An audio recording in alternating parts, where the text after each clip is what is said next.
Hey everybody, I'm not here today because I'm visiting my buddies in Wisconsin, but I have some instructions for you. Most of the instructions are in Canvas, so if you go to Canvas and check out the calendar, it explains a lot of the things that are going on today. I do want to point out what we started last time was the business card. You should be working on that today, as well as some other things in Canvas, but check out the instructions if you weren't here.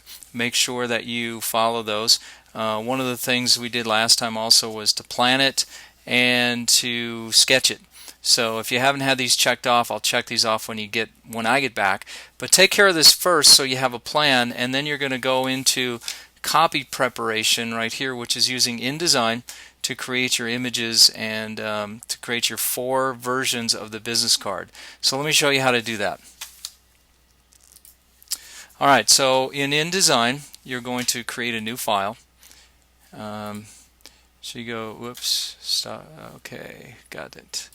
Here we go. So we go to New Document, and you're going to create this according to the instructions in your book. It gives you the diagram.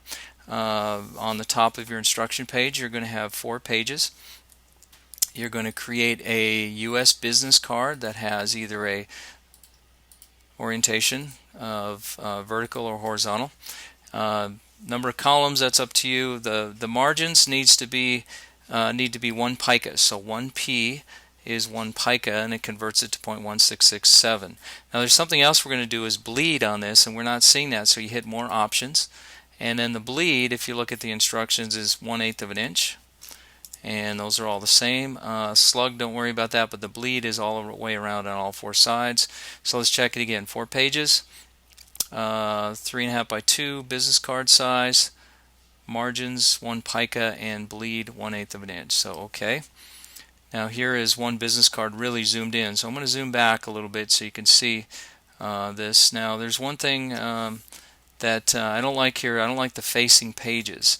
So what I can do is change that under Document Setup under File and turn off the facing pages. I should have done that when I started, but it's not too late. So there we go. Now we have separate blanks for each card. Now if I hit Command 0 and then Command minus to zoom out, I'll see this more in actual size. So what you have is the edge of the card on the black line, the margins on the blue line, and the red is your bleed. So if you're going to put an image on there, let me just create just an image, just a mock image. And let's say that that was a photo or some kind of a graphic. Let's go ahead and give it a fill. I'm going to swap those. So if your image is actually bleeding off the edge, then it should bleed not to the edge of the card, but past the edge to the bleed margin.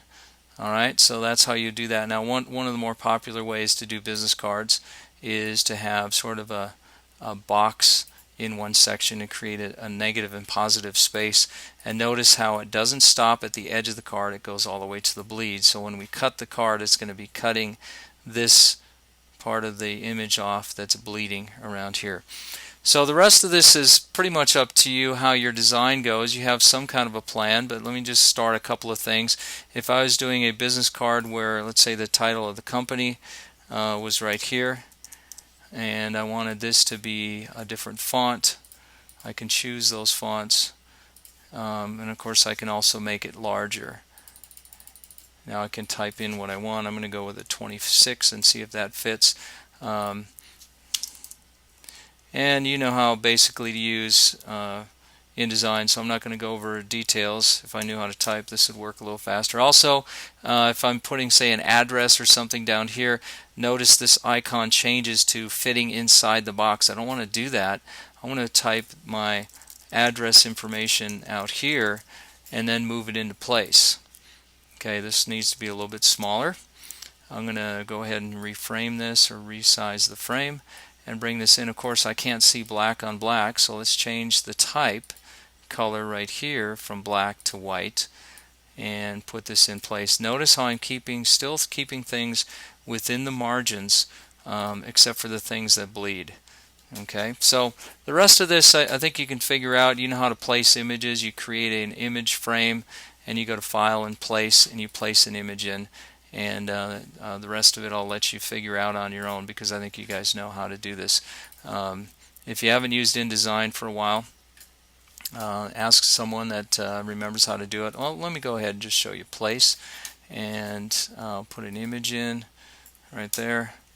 And to fit this now, I need to go up here. We're going to use the proportional settings.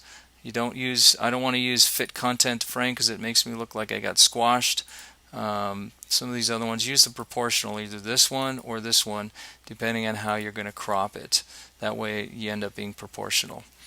Alright, I'll help you more with this when I come back, but you should be able to come up with 4 different versions of the business card. This is one of the versions, is to have an object, line or a shape coming off the edge. Another one is to have a bleeding graphic, and you can do that on another one. Another one is to have a bleeding background and then some bleeding text. So that's what the 4 different versions are for. So you can show all 4 versions in step 1 on the bottom of your page. So go ahead and do that.